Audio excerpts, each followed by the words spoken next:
Salvete homines. Mais uma vez, agradeço a todos aqueles que participam desta nossa série Claves Notariais e Registrais, que tem o apoio, para mim muito honroso, da Noreg do Paraná. Eu cumprimento a todos os integrantes dessa importante entidade paranaense, na pessoa de seu presidente, Dr. Matheus Afonso Vilo da Silva. Bem como tenho apoio essa nossa série da Academia Paranaense de Direito Notarial e Registral. E por isso também cumprimento os confrades e confreiras dessa academia. Nós vamos hoje para a parte 19 do nosso capítulo relativo à determinação jurídica extrajudicial, tratando especificamente do CAVERE, né? CAVERE notarial, CAVERE próprio da função notarial. Mas antes de começar esta nossa explanação, eu quero referir a honra que tive de participar de evento patrocinado e organizado pela Egrégia Corregedoria da Justiça do Estado do Paraná. Recebi um convite formulado pela desembargadora Ana Lúcia Lourenço, que é a corregedora da Justiça Paranaense. Participei na segunda-feira passada realmente de uma atividade muito interessante do ponto de vista, acredito eu, com efeitos práticos, mas também um evento acadêmico. Lá tive a oportunidade, como falei ontem na exposição do Registro sobre Registro, de estar com alguns amigos e alguns nomes de grande prestígio na área do direito notarial e registral. E eu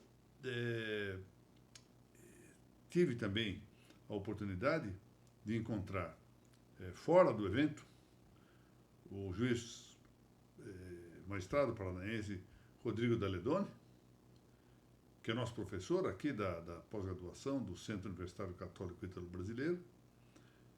E encontrei-me também, durante o evento, com o Dr. Rodrigo Peluso, que é também um autorizado estudioso do direito extrajudicial. Bom, Paraná realmente apresenta uma fecundidade muito grande na esfera desse segmento, ou desses segmentos do extrajudicial. Ou seja, o segmento notarial e o segmento registral. Bom, então vamos seguir aqui na consideração do CAVERE próprio da função notarial. E antes mesmo de passarmos às espécies ínfimas dessa conduta que eu disse na aula anterior, previdencial e providencial, espécies estas que nós passaremos a considerar a partir da próxima exposição, na semana que vem, voltemos um pequeno regresso no caminho que já percorremos. E isto com o objetivo de aprofundar um pouco alguns poucos assuntos. Tentar esclarecer um pouquinho mais, aprofundar um pouco e esclarecer um pouco também. Nós já vimos que as disposições, sobretudo os hábitos mais próprios do CAVERE notarial, são a sínese e a gnome. Já dissemos isso, vamos insistir muito nisso, são virtudes virtuais, ou partes virtuais, do hábito da prudência. Mas aqui nós falamos em disposições e em hábitos, não é? Disposições e hábitos da sínese e da gnome. Bom, essas disposições e hábitos são pares de um binômio de especificação da categoria qualidade. Aquela grande teorização aristotélica, não é? De um lado, a substância, do outro lado, 9 categorias que correspondem aos acidentes. São as categorias do ser, substância e 9 acidentes. Entre esses acidentes está a qualidade. A qualidade é uma categoria ou predicamento, em rigor indefinível. Porque não tem gênero. Se não tem gênero, não é possível definir. Essencialmente, pelo menos, não pode definir-se. Mas que se compreende como algo, um acidente, como eu disse, que completa e aperfeiçoa uma substância. Então, nós podemos falar, por exemplo, de um cachorro que tem a qualidade de ser um bom vigilante, um bom guarda. De um determinado tecido, por exemplo. Falamos isso, esse tecido é de boa qualidade. Dura bastante, é resistente, etc. E assim vamos. Ou seja, a substância é o tecido, a substância é o cachorro, nos nossos exemplos, acrescentamos uma qualidade que vai completar e aperfeiçoar a noção da substância. E a essa substância o que faz a qualidade é comunicar algo novo, não é? É algo que não está na substância. Essa categoria da qualidade divide-se em 4 espécies pareadas. São elas a potência e a impotência, a qualidade passível e a paixão, a figura e a forma, e, finalmente, o hábito e a disposição. E é disso que nós estamos tratando, o hábito e a disposição. A síntese e a gnome podem tanto ser propriamente hábito, mas podem também ser de mera disposição. Isto é facilmente compreensível. Vamos pensar, de um modo geral, na prudência. Alguém pode ser sempre imprudente, frequentemente imprudente, mas em determinado dia, em determinada conduta, age prudentemente. Então, ele teve uma disposição. Não é hábito dele ser prudente, mas teve uma disposição. Um outro exemplo. Alguém tem um hábito vicioso. Mente, mas em determinado dia resolve falar a verdade sobre determinada coisa. Então, teve uma disposição para a verdade, embora o hábito dele seja o da mentira. Nesse exemplo. Assim, parece que fica bem claro como distinguir essas coisas. Então, esse último binômio, hábito e disposição, consiste em uma qualificação determinativa de um estado, de um ente, ou de algo que lhe facilite uma operação. Quando se trata de uma qualidade permanente, ou seja, que persevera, fala-se em hábito, que pode ser bom, então chama-se virtude, ou pode ser mal, e então se nomeia vício. Cuidando-se de uma qualidade já não permanente, mas instável, tem-se a disposição. Há muitos livros que tratam desse assunto. Agora, para indicar assim algo que leve à brevidade de estudo e com um autor seguro, eu recomendo muitíssimo a obra Elementos de Filosofia, de Tiago Sinibaldi. Ela foi recentemente reeditada aqui no Brasil. É uma obra final do século passado, final do século XIX, início do século XX. E foi responsável, esse autor, pela formação de muitas gerações. Um autor muito seguro, Tiago Sinibaldi. Há pouco, aliás, o excelente magistrado paulista, Josué Modesto Passos, escreveu um trabalho relativo aos registros, em particular ao registro de imóveis, a doutrina do registro de imóveis, e calça o seu trabalho, em larga medida, exatamente na obra deste autor, Tiago Sinibaldi. Pois bem, temos em importante conta aqui a relação que há entre essa disposição, ou esse hábito do Cavere notarial, com a verdade. Ou seja, como é que o Cavere se relaciona com a verdade? Já vimos que nisso tem seu papel a síntese e a gnome, portanto, podemos decompor o Cavere na linha dessas duas virtudes e pensar como é que se relacionam síntese, gnome e verdade. É interessante considerar aqui que há duas perspectivas de verdade, perspectivas essas que têm seu papel na síntese e na gnome. São duas. É uma só verdade, mas com duas perspectivas. A verdade lógica e a verdade ontológica. De um lado, a verdade lógica, que é a adequação do intelecto à realidade cognoscível, ou seja, a adequação do intelecto, a adequação da mente à coisa que se conhece. De outro lado, além disso, cabe exigir que uma coisa produzida no nosso caso, pelo tabelião, esteja conformada à sua conclusão intelectual. E agora não se trata da verdade lógica, que é a adequação do intelecto à coisa, mas diversamente a adequação da coisa, enquanto produto de uma arte, à inteligência que a produz. Então, por exemplo, vamos dar um exemplo aqui concreto para nós entendermos bem isto. O tabelião recebe em seu gabinete clientes que querem celebrar um negócio. Então, em que consiste a apreensão da verdade lógica por ele?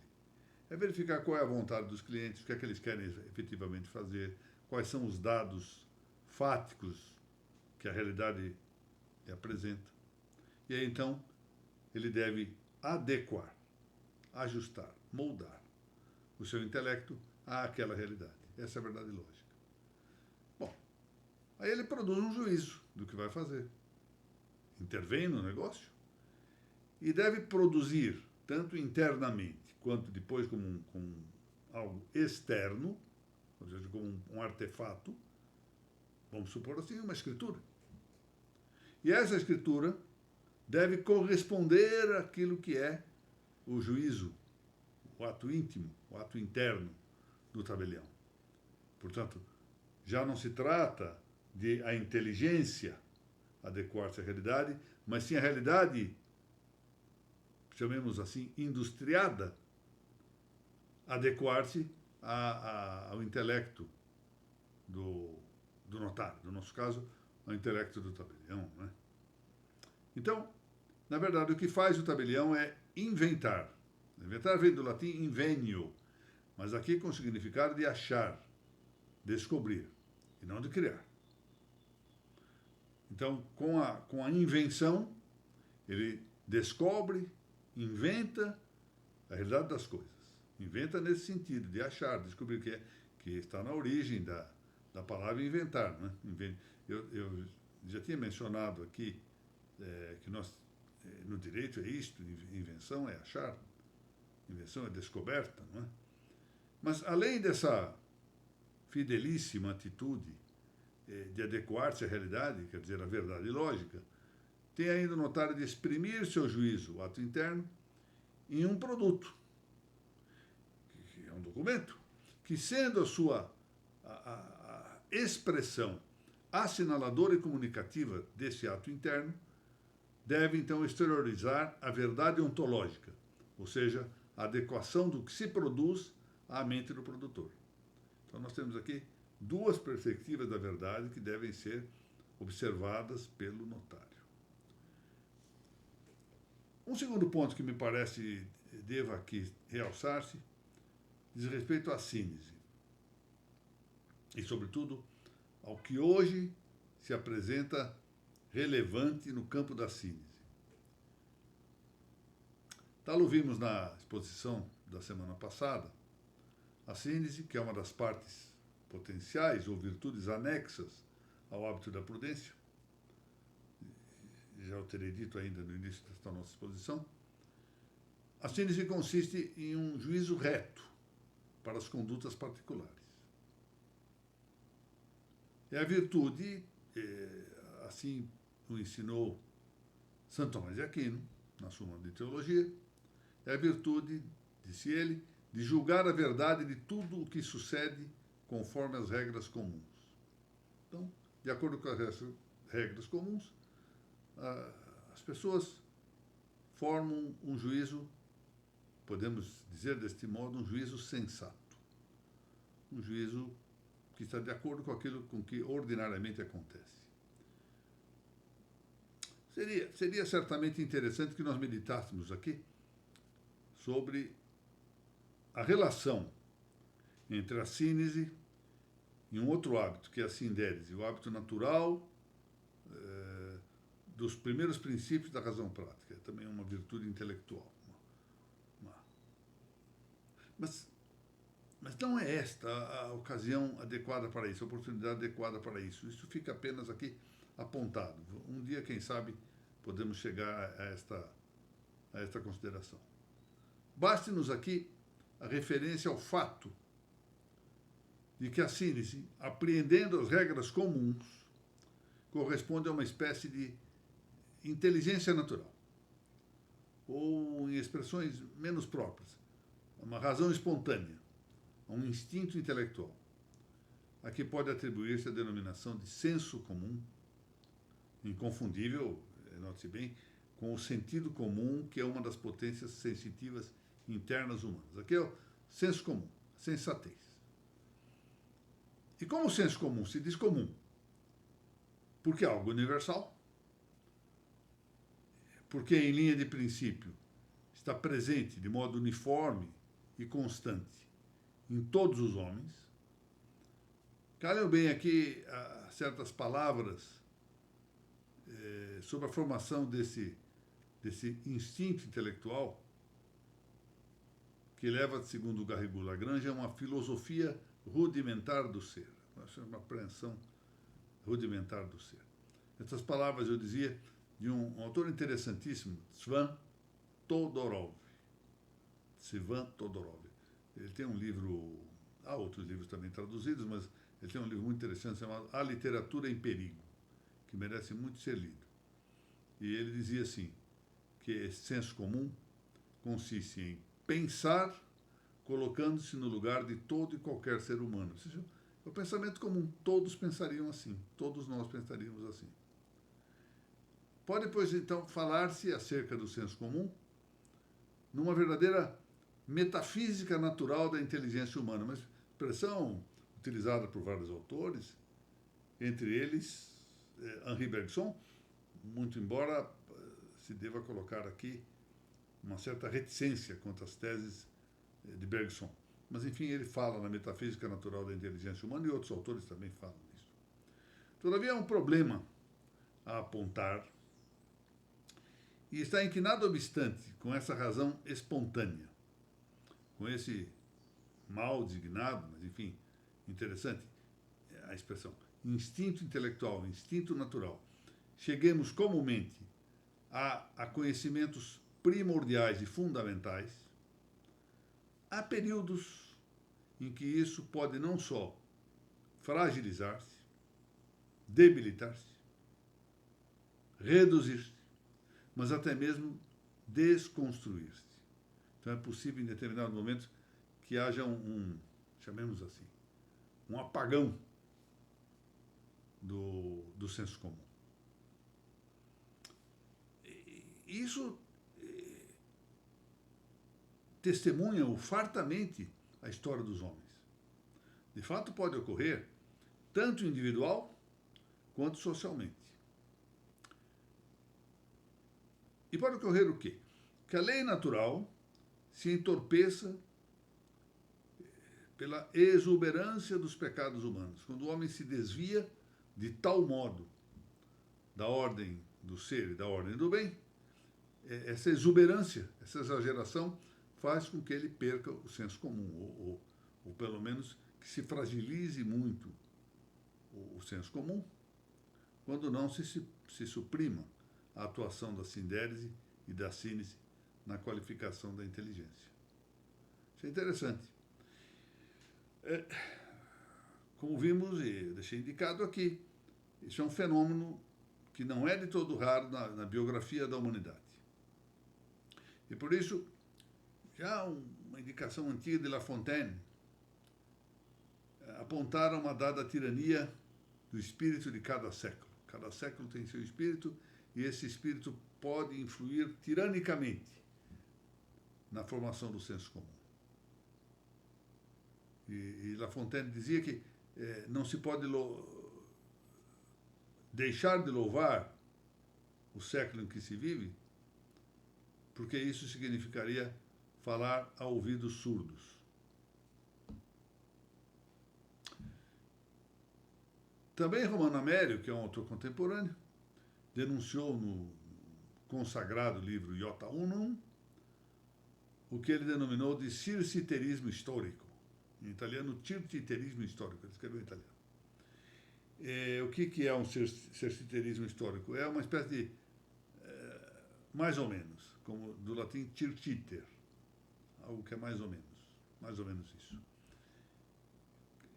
E que ele diz que consiste na geral inclinação de secundar o espírito do século. O espírito do século diz tal coisa, embora a minha opinião não seja essa, eu adoto o espírito do século, por assim dizer. Então, um autor colombiano, muito impiedoso com as palavras, um autor muito curioso, muito interessante, que vale a pena ler, chamado Nicolás Gómez Dávila, escreveu que pensar como nossos contemporâneos pensam é a receita da prosperidade, mas é também a receita da estupidez. Ou seja, adotamos o que todos pensam. Eu não penso assim, mas enfim, como todos pensam, eu vou dizer que penso isso também. A acolher a opinião de Julio Membieli, que é também um autor contemporâneo, autor argentino, vivemos ainda agora, e isto faz décadas, tempos em que o senso comum está, diz ele, completamente destruído pelas perversões ideológicas quase inverossímeis. E, de fato, a admitir o que dizem alguns autores, tem-se que a síntese, essa virtude anexa à virtude da prudência, se vê assediada pelo politicamente correto.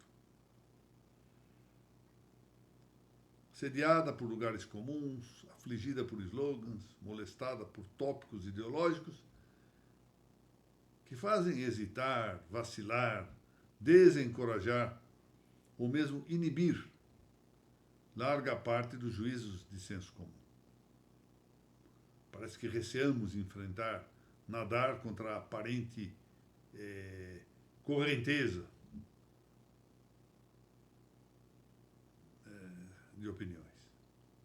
Lembra-me aqui, a propósito, uma referência do grande escritor que foi Dostoiévski, no melhor livro que ele escreveu, a meu ver, que é Os Demônios, para mim, é a obra-prima de Dostoiévski, apontando que alguns têm vergonha da própria opinião. Então, como tem vergonha de ter uma opinião, prefere seguir a opinião do que parece ser o consenso pacificado em dado tempo. É a vergonha da própria opinião. Bom, como eu disse, isso também aflige, isso também molesta a atividade dos tabelienses, que não vivem num oásis, não é? Vivem num mundo que está todo ele afetado por essa corrente do politicamente correto. Quem já não ouviu, por exemplo, alguns de nossos melhores notários, eu ouvi, expressarem de boca, ou seja, pelo menos para fora, né, uma dada confiança em práticas disruptivas. Porque essas vêm proclamadas por incessantes invectivas ideológicas. É tamanha a pressão ideológica num dado sentido que os tabeliães acabam afirmando a sua confiança em práticas disruptivas da instituição, aventurando de maneira idealística um futuro melhor. Mas sabe-se que em mente, intelectualmente, na sua própria alma, esses mesmos tabeliães prognosticam muito bem a tragédia institucional a que essas práticas disruptivas levarão. E alguns, digamos assim, com um ar de confissão, né? Aquela história, olha, isso aqui é segredo de confessionário. Eu estou falando isso assim porque todo mundo está falando, mas eu não acredito que vai dar bom resultado, não. Então, hoje a síntese vem enfrentada com uma certa tirania da linguagem. Por isso, é preciso novamente restabelecer o caminho adequado dessa sensatez, o caminho adequado dessa grande virtude que é a virtude da síntese.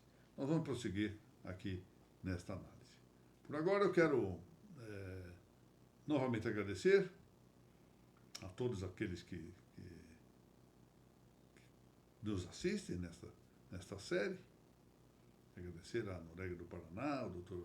Matheus Afonso Vido da Silva, a toda a diretoria da Noreg, aos meus confrades e confreiras da Academia Paranaense de Direito Notarial e Registral. E até a semana, se Deus assim nos permitir.